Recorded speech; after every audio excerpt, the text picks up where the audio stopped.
নমস্কার বন্ধুরা, আমি ঝর্ণা। আমার চ্যানেল ফৌজিয়ান লাইফে সবাইকে স্বাগতম। তো দেখো, সকালটা এইভাবেই শুরু করলাম। আর আজকে একটা খুব বাজে ঘটনা ঘটে গেছে। আর দেখে মনটা খুবই খারাপ হয়ে গেল যে আমার ছেলের বইগুলো সব জলে ভিজে গেছে। রাতের দিকে কুলার চালিয়েছিলাম, আর কুলারটা এখন যেহেতু অতটাও গরম পড়েনি, তো কুলারটা আমরা ঘরের ভিতরেই রেখেছি। তো কুলারের জলটা আমি ওর বইটা আগের দিনে কি কি লাগবে স্কুলে সেই বইগুলোকে ঠিক করে আর ব্যাগের ভিতরে ভরে আর রেখে দিয়েছি। একটু দূরেই রেখেছি কুলার থেকে, কিন্তু রাত্রেবেলা কুলার চালানোর কারণে কুলার থেকে যেই জলটা একটু একটু করে পড়ে পড়ে সেই জলটা পুরো ব্যাগের দিকে চলে গেছে। আর ব্যাগ থেকে যে পুরো ব্যাগের ভিতরে যে বইগুলো ছিল সেই বইগুলো সব ভিজে গেছে। আর খুব খারাপ লাগছে, একদম মনটা খারাপ হয়ে গেছে। নতুন বই, আর নতুন বই তো জানো, ছোটোবেলার একটা নতুন বই পাওয়া কতটা খুশি, কতটা আনন্দ লাগে। আর সেই বইগুলো যদি এরকম হয়ে যায় তো ভালো লাগে না। তো দেখা যাক, চেষ্টা করি একটু রোদে টোদে দিয়ে, তো দেখা যাক ঠিক করা যায় না কি।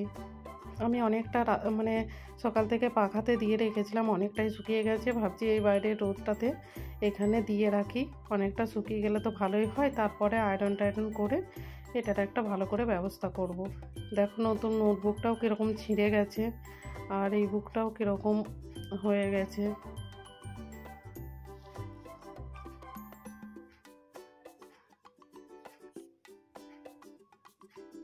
এর আগের বছরে লাল শাক লাগিয়েছিলাম, কিন্তু আগের বছরে একটাও হয়নি, কিন্তু এই বছরে একটা হয়েছে।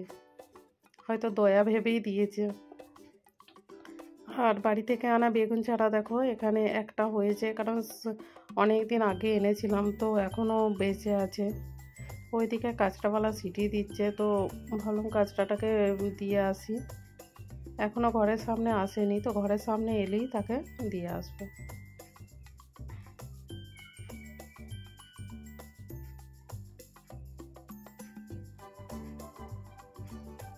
সানডের দিনে বাজারে গিয়েছিলাম, তো একটা সামার টি শার্ট নিয়ে এসেছি।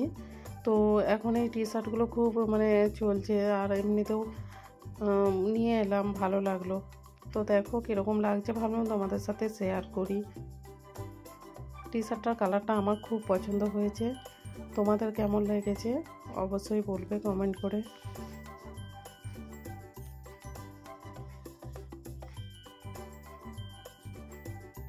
একদম সফট কাপড়, খুব নরম।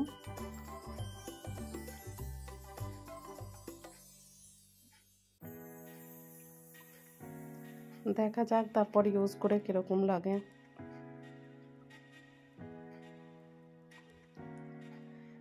এরপর চলে গিয়েছিলাম কিচেনে আজকে আমি বানাবো সাবুর খিচুড়ি। আর এটা খুব সহজে একদম ঝটাপট তৈরি হয়ে যায়। তো কড়াতে তেল, জিরে আর সর্ষে ফোড়ন দিয়ে গাছ থেকে তুলে আনা কারি পাতা ফোড়ন দিয়ে দিয়েছিলাম। একটু নাড়াচাড়া করে তারপরে কেটে রাখা কাঁচা লঙ্কা আর আলু দিয়ে দেবো।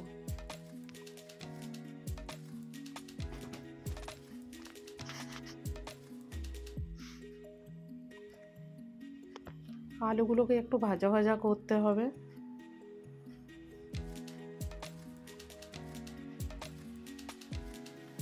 একটু অল্প নুন দিয়ে নাড়াচাড়া করে একবার ঢাকা দিয়ে দেবো।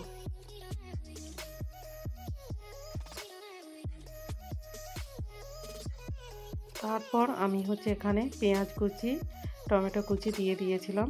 আর এই রেসিপিটা আমি পেঁয়াজ দিচ্ছি, কিন্তু সাধারণত পেঁয়াজ না দিলেও খুব টেস্টি লাগে, কারণ রথের সময় আমি এই সাবুদানা খিচুড়িটা করে খাই, তো খুবই টেস্টি লাগে। আর সাবুদানাটাকে আধা ঘন্টা আগে ভিজিয়ে রাখতে হবে। বড় বড় দানা যে সাবুদানাগুলো আছে সেগুলোকে আধ ঘন্টা জলে দুবার তিনবার ধুয়ে আর জলটা সাবুদানার সঙ্গে সেম দিয়ে আর রাখতে হবে, যাতে সাবুদানাগুলো একটু ঝরঝরে থাকে। তো দেখো, দিয়ে আর নাড়াচাড়া করে নিয়ে অল্প একটু নুন দিয়ে আর একটু গোলমরিচের পাউডার দিয়ে দিতে হবে। আর এই গোলমরিচ আর বাদামও দিতে হবে, বাদামের পাউডার। এই দুটো তো মাস্ট, কারণ এই দুটোর জন্যই এর টেস্ট অনেক গুণ বেড়ে যায়।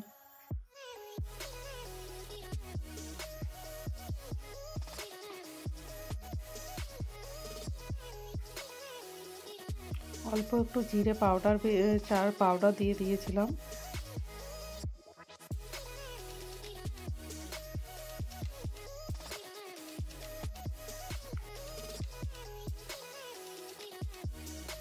এরপর রেডি হয়ে গেছে আমার সাবুদানার খিচুড়ি।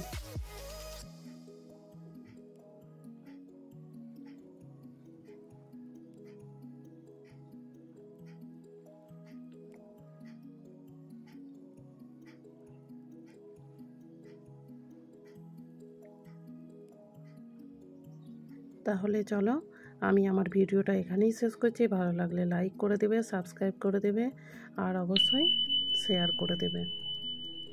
এখানে আমার কাছে একটা প্যাকেটে অরিগানো রাখা ছিল, তো একটু অল্প করে অরিগানো দিয়ে দিলাম, যাতে এর স্মেলটা খুব সুন্দর হয়। নমস্কার।